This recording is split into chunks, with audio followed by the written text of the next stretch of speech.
And you are going to bring them to me and place them in my hand. Sauron est l'un des deux grands ennemis du Seigneur des Anneaux, ce qui signifie qu'il a subi autant de défaites que de victoires au cours des 3 âges de la Terre du Milieu. Bien le bonsoir, mesdames et messieurs. Nous sommes l'animation de la soirée. Bien qu'un 4e âge de la Terre du Milieu existe après la fin du Seigneur des Anneaux, la principale implication de Sauron dans la chronologie incroyablement vaste de Tolkien s'est produite au cours du 1er, du 2e et du 3e âge. Les Anneaux de pouvoir explorent le 2e âge, alors que Sauron tente de retrouver le pouvoir qu'il a perdu lors du 1er. Les trilogies de Peter Jackson se déroulent ensuite dans le 3e âge, détaillant la recherche de l'anneau unique par Sauron. Chacune de ces adaptations est plongée dans le monde de l'auteur original, Tolkien, racontant l'histoire qu'il a conçue pour Sauron. En tant que tel, la chronologie des films et de la série suit celle des écrits de Tolkien, depuis les succès de Sauron jusqu'à ses revers et ses défaites face au peuple libre de la Terre du Milieu. Au premier âge de la Terre du Milieu, Sauron n'était pas le Seigneur des Ténèbres qu'il était au 2e et 3e âge. Au lieu de cela, Sauron était le serviteur de Morgoth, le plus grand ennemi de l'univers de Tolkien. Sauron a mené la guerre de Morgoth contre la Terre du Milieu, menée principalement dans la terre perdue depuis longtemps du Beleriand pour les grands joyaux connus sous le nom de Silmaril. Au cours de cette guerre, Sauron était basé dans une forteresse sur l'île de Tol in Gorhot et captura Beren, un héros mentionné par Sauron dans la saison 2. Beren recherchait un Silmaril comme gage de son amour pour Lúthien, une jeune fille elfe. Cependant, Sauron captura Beren et le frère de Galadriel, Finrod, incitant Lúthien à se rendre à Tol in Gorhot pour le sauver. Au cours de son voyage, elle rencontra Huan, un grand chien de chasse envoyé par l'un des Valar, Oroméé. Sauron désirait capturer Lúthien comme cadeau pour Morgoth, se dirigeant vers elle et Huan sous la forme d'un grand loup, car il était prophétisé que ce dernier ne pourrait pas être tué à moins que ce ne soit par le plus grand loup qui ait jamais vécu. Les trois se livrèrent alors à une longue bataille. Lúthien a utilisé sa puissance magie pour enchanter Sauron de lassitude alors que lui et Huan s'affrontaient. Finalement, Huan prit Sauron à la gorge et le serviteur de Morgoth ne put s'échapper. Lúthien a demandé à Sauron de céder le contrôle de Tol in Gorhot et l'ennemi l'a fait, fuyant vers une forêt appelée Tor Núfuin, sous la forme d'une grande chauve-souris. Lúthien trouva Beren et le corps de Finrod, guérissant le premier et enterrant le second, marquant la première défaite majeure de Sauron dans le Seigneur des Anneaux. La défaite que Sauron a subie face à Lúthien et Huan n'était qu'un événement plus petit qui a eu lieu dans la guerre des Grands Joyaux. La bataille finale de ce conflit eut lieu des siècles après la première défaite de Sauron, alors qu'une multitude de Valar, d'elfes de Valinor, de nobles de la Terre du Milieu connus sous le nom Edain et de grands aigles se rassemblèrent pour faire face aux forces combinées de Morgoth. Cela a abouti à la guerre de la colère, l'une des plus grandes batailles de l'histoire du Seigneur des Anneaux, aboutissant à la défaite et au bannissement de Morgoth dans le vide intemporel. Il est intéressant de noter que les écrits de Tolkien n'indiquent pas que Sauron a lui-même combattu physiquement dans cette bataille. Entre sa défaite face à Lúthien et Huan, les activités de Sauron sont vraiment peu mentionnées. Cependant, le serviteur de Morgoth subit tout de même une grande défaite en raison du bannissement de son maître. Après la guerre de la colère, Sauron prit une forme et s'enfuit vers la Terre du Milieu, se cachant jusqu'à ce qu'il puisse reprendre le pouvoir maintenant que Morgoth était vaincu.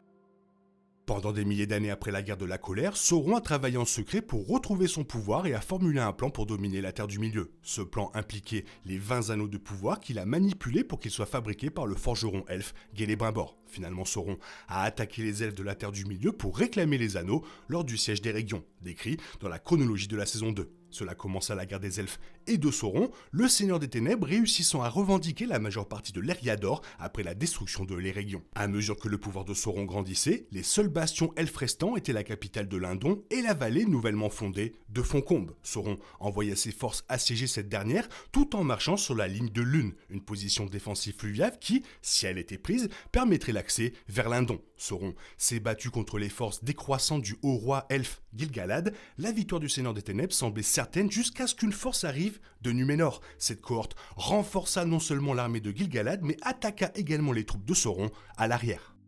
Cet événement est devenu connu sous le nom de bataille de Goatlo, car Sauron a été poussé de plus en plus au sud par Gil-galad et les Núménoréens, dirigés par Elendil. Sauron s'est finalement retrouvé avec seulement une petite armée de gardes du corps et a été contraint de fuir. Le Seigneur des Ténèbres se retira vers le Mordor, marquant une victoire décisive pour les peuples libres de la Terre du Milieu dans la guerre des elfes et de Sauron, et une défaite décisive du second âge pour ce dernier.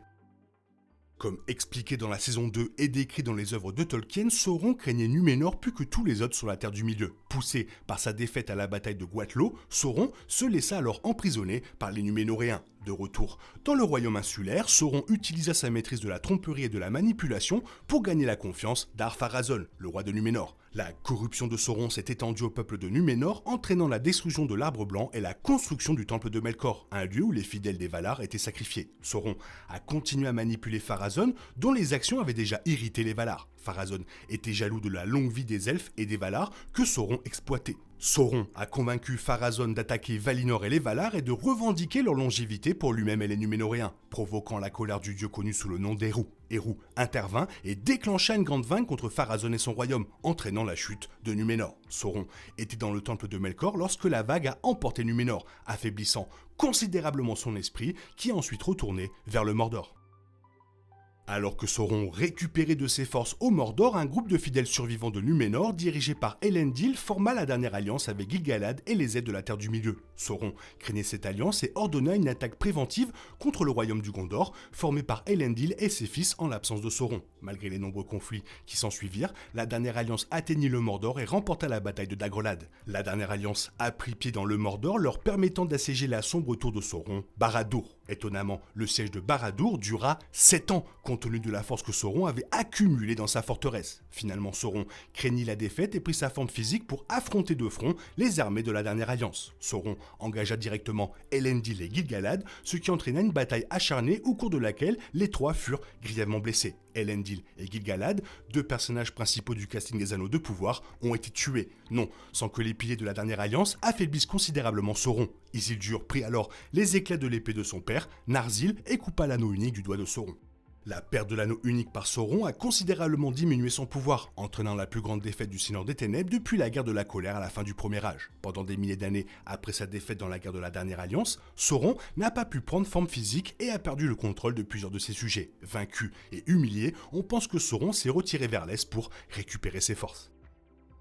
Les millénaires qui ont suivi la guerre de la Dernière Alliance sont devenus connus sous le nom de paix vigilante au début du Troisième Âge. Les peuples libres de la Terre du Milieu sont restés sans l'ombre de Sauron pendant les générations, alors que la pensée du Seigneur des Ténèbres et de l'Anneau unique s'est évanouie dans la légende. Environ 1000 ans après le début du Troisième Âge, les Valar envoyèrent un Istar sur la Terre du Milieu pour surveiller Sauron et aider les peuples du pays s'il revenait. Environ un millénaire plus tard, Sauron prit la forme du nécromancien et établit une base à Dol Guldur. L'un des Istari, Gandalf le Gris, était depuis longtemps sceptique à l'égard de Dol Guldur et du nécromancien. En s'aventurant dans la forteresse, Gandalf découvrit que le nécromancien était bien Sauron, alertant les membres du Conseil Blanc et les exhortant à attaquer Dol Guldur. Le chef du Conseil Blanc, Saruman le Blanc, a plutôt choisi d'attendre Sauron afin de trouver l'emplacement de l'anneau unique, toujours l'objet des désirs de Sauron, afin qu'il puisse être utilisé contre le Seigneur des Ténèbres. Mais finalement, Saruman a tenu compte des paroles de Gandalf. Le Conseil Blanc attaqua Dol Guldur comme moyen d'extirper Sauron et d'affaiblir à nouveau l'ennemi. Le Conseil Blanc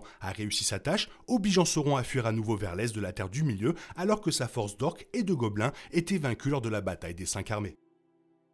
Les défaites répétées de Sauron au deuxième et troisième âge signifiaient qu'il ne pouvait pas prendre de forme physique, mais plutôt la forme d'un œil dans le Mordor. Au fur et à mesure que le troisième âge progressait, Sauron retrouva un pouvoir similaire à celui qu'il possédait pendant la guerre de la Dernière Alliance. Les serviteurs de Sauron, les spectres de l'anneau, commencèrent à rechercher l'anneau unique, alors que les autres forces du Seigneur des Ténèbres commençaient à faire la guerre au royaume des hommes. Sauron fut aidé dans cette guerre par Saruman, ce dernier étant corrompu par le Palantir du premier. Les conflits qui ont suivi sont devenus connus sous le nom de guerre de l'anneau, décrits principalement dans les nombreuses batailles de la trilogie. Après plusieurs défaites face à l'héritier d'Isildur, Aragorn, l'armée de l'Ouest fut rassemblée par la communauté de l'anneau. L'armée de l'Ouest a marché sur la porte noire de Sauron pour tenter de détourner son regard sur Frodon, qui s'est dirigé vers la montagne du destin pour détruire l'anneau unique. Le plan a donc fonctionné, Sauron croyait que l'armée possédait l'anneau et a donc déchaîné toute sa puissance militaire contre eux. Frodon, involontairement aidé par Gollum, a détruit l'anneau unique, dispersant l'être entier de Sauron une fois pour toutes. Cela marqua la fin du troisième âge de la Terre du Milieu et la fin des millénaires de tyrannie de Sauron. Après de nombreux revers, pertes et réapparitions, la guerre de l'anneau a marqué la défaite ultime de Sauron dans le Seigneur des Anneaux, ouvrant la voie à un quatrième âge de paix. Et oui, malgré son intelligence, sa ruse, etc., il y a quand même eu des défaites. Et des grosses quand même. Toi, qu'est-ce que tu en penses? Fais-moi part de ton avis dans la zone commentaire, sinon il est temps pour toi de reprendre le cours normal de ta vie. On se retrouve bientôt pour une nouvelle vidéo. Bisous, bisous, bye bye. Il est impossible de compter sur les autres de nos jours. On est obligé de tout faire soi-même. Je me trompe? Rien de grave, j'avais tout prévu. Où va le monde, je vous le demande.